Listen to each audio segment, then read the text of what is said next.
कुलीन लेडी ने 3 साल तक अपने बॉडीगार्ड का पीछा किया था, लेकिन आज उसका मूड कुछ और ही था। वो ठंडे चेहरे के साथ गाड़ी में चढ़ी, बिना उसकी तरफ देखे। इस अचानक बदलाव से वो आदमी पूरी तरह कंफ्यूज हो गया। उसे लगा शायद ये उसका ध्यान खींचने का नया तरीका है। उसे क्या पता था कि वो औरत उसे पूरी तरह भूल चुकी थी। पिछली रात उसने गलती से उसे अपने सबॉर्डिनेट से बात करते सुना। तभी उसे पता चला कि वो कोई आम इंसान नहीं बल्कि क्राउन प्रिंस है, और ये भी कि जिसे वो दिल से चाहता था वो उसकी सौतेली बहन थी। अपनी बहन को डर से बचाने के लिए उसने अपनी असली पहचान छुपाई और लेडी का पर्सनल गार्ड बन गया। जब उसके सबॉर्डिनेट ने मजाक में कहा कि कहीं वो लेडी से प्यार तो नहीं कर बैठा, तो उसने हंसते हुए कहा कि लेडी उसकी बहन के एक बाल के बराबर भी नहीं है। उसके ये शब्द सुनकर औरत का 3 साल का प्यार चकनाचूर हो गया। उसे उनकी पहली मुलाकात याद आई, जब वो गिरी थी और उसने उसे संभाला था। उसी पल वो उससे प्यार करने लगी और 3 साल तक उसका पीछा करती रही। लेकिन चाहे जितना इशारा करे वो उसे हमेशा इग्नोर करता। पहले तो उसने सोचा कि वो बस स्वभाव से ठंडा है, लेकिन फिर उसने देखा कि वो उसकी बहन की तस्वीर को तड़प भरी नजरों से देख रहा है। तब जाकर उसे समझ आया कि वो प्यार से अनजान नहीं, बस उससे प्यार नहीं करता। सच जानने के बाद उसने पूरी तरह हार मान ली। उसने फैसला किया कि वो अपनी बहन की जगह अपंग राजकुमार से शादी कर लेगी, लेकिन उसकी शर्त थी कि उसे 10 लाख टेल्स सोना मिले। हैरानी की बात यह थी कि उसके पिता ने अपनी नाजायज बेटी की खुशी के लिए फौरन हामी भर दी। अगले दिन वो अपने दहेज के लिए ऑक्शन में गई। अब वो उस आदमी की तरफ मुस्कुराती नहीं थी, बस चुपचाप गाड़ी में बैठ जाती थी। लेकिन उसकी चालाक बहन ने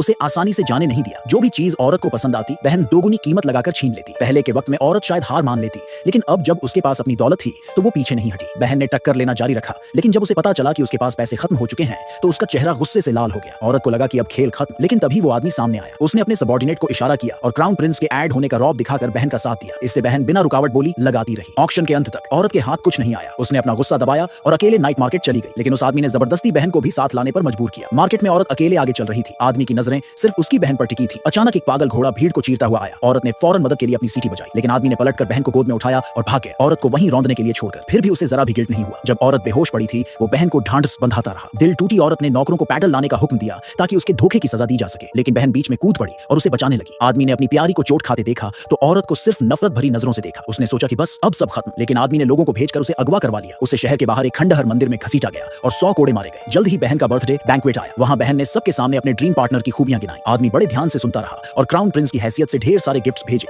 जिससे बहन सबकी नजरों का सेंटर बन गई। बैंक्वेट के बाद जब दोनों बहनें अकेली थीं, तो बहन ने अपना असली चेहरा दिखाया और उसका मजाक उड़ाया। तभी उसे लगा कि आदमी आ रहा है। चालाक बहन ने खुद को जोर से मारा और जमीन पर गिर पड़ी, मासूम बनने का ड्रामा करते हुए। सच से अनजान लोग औरत को ही दोष देने लगे। ये ड्रामा देखकर औरत हंस पड़ी। अब वो बहुत कुछ सह चुकी थी। वो आगे बढ़ी और जोर से बहन को थप्पड़ जड़ दिया, फिर इज्जत के साथ पलटकर चली गई। लेकिन वो ज्यादा दूर नहीं जा पाई। आदमी ने उसका हाथ पकड़ लिया और कहा कि बहन ने बहुत कुछ सह लिया है। उसने औरत को रोककर कहा कि अब वो इतनी क्रूर न बने। फिर उसने कुछ दिनों की छुट्टी मांगी। औरत जानती थी कि वो बहन के बैंक्वेट चैलेंज को पूरा करने जा रहा है, लेकिन अब उसे कोई फर्क नहीं पड़ता था। उसने बस कहा जो चाहे करो और बिना पीछे देखे चली गई। जल्द ही उसके जाने का वक्त आ गया। उसने आदमी को कुछ नहीं बताया, बस उससे कहा कि वो बहन के लिए स्वीट ऊल उस्मान केक खरीद लाए। इस तरह उसे दूर भेज दिया। आदमी को जरा भी अंदाजा नहीं था कि ये आखिरी बार है जब वो उसे देख रहा है। वो खुशी खुशी चला गया। औरत बिना हिचक अपने रथ में बैठी और वो बांसुरी बाहर फेंक दी जो वो उसे बुलाने के लिए बजाती थी। रास्ते में वो बांसुरी रौंदकर धूल में मिल गई।